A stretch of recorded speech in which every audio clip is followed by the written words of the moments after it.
So Atlantic South, quickly, how did that happen? That was because Jerry Wexler moved down there and was looking for a neighborhood studio, right? Not exactly. Okay, well, you tell me.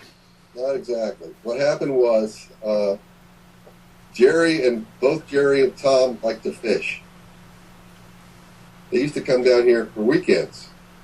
So they would come down and they would fish, and then they said, this is a great place down here. Maybe we ought to get a house. So they did. They got a house. They brought their boat down, the Big A from New York. It was up in Montauk. They brought it down. And then they decided, rather than fly back and forth, we could stay here. So if we had a studio, we could bring our acts down here. So that's how that sort of came about. They started, of course, Criteria was the only real studio in town, I would say, at the time. Absolutely.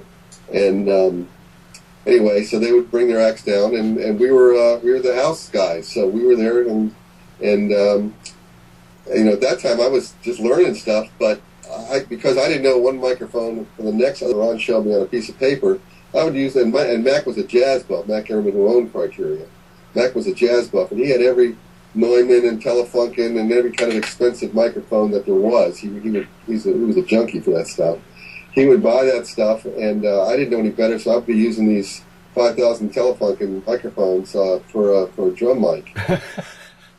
And I didn't really know how to drag the drums, except what I would think was the right way. So I started multi-miking these drum sets that became this, no one was doing that. They were just using a couple overheads and a snare drum mic, maybe, and a kick mic. But I was using like 10, 12 microphones, miking every drum, top, bottom, side, wherever I could stick a microphone.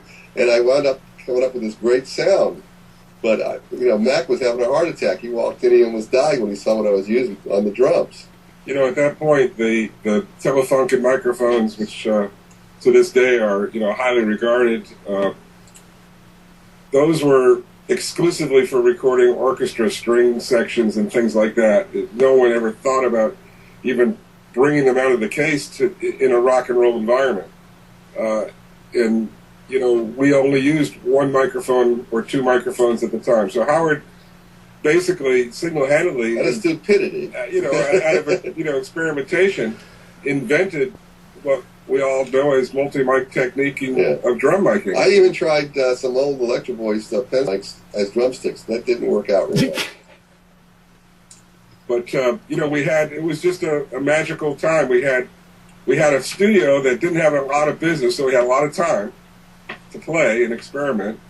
We had all these amazing pieces of gear to play with, microphones and everything else that we could get our hands on. Mac had, as Howard said, Mac would collect all this stuff. We had all this gear. So we had all this gear, we had all this time, and basically it was, a very experimental time in music and in all kinds of things, from drugs to inventing, the music itself. So the times were right to do what we did, and we were very fortunate to have had the opportunity. We also had Jeep Harned, who was MCI.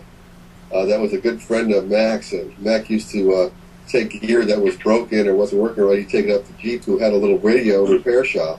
Jeep would fix it and then, give it back. And then he decided, he can make some of this stuff better.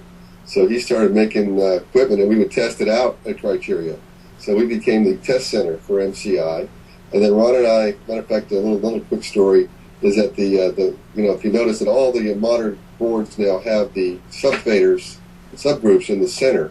That's because Ron is left-handed, and we're actually sitting the wrong way. Well, you see, there's two of us, right? We got four hands. Right, but it's this way. So, if we put him in the center, he could grab them, and I could grab them very easily, rather than if they were on the edge of the console where they had been prior to that. What Howard's saying is that the manufacturing of the big consoles were set up in such a way that the 8 or 10 or 12 subgroups were off to one side, not in the center of the console.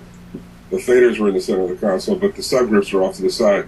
We had MCIG build us a console for Criteria that moved those subgroups to the center specifically for the ease that we could both reach the subgroups. Instead of reaching over each other, they were right there. So we both had. There was no automation in those days. So he could take half the console, I could take half the console, and we both had the subgroups.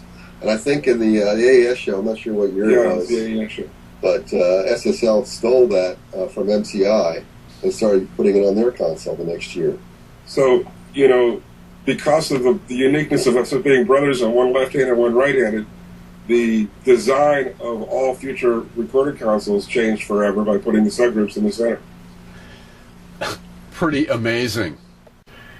All right, well, we have 4 hands and we use Pro Tools. 4 hands and you use Pro Tools. Yeah, we use one little finger to move a mouse. We don't need those other 50. How many do we have? 20 minus 1? 19 extra fingers now.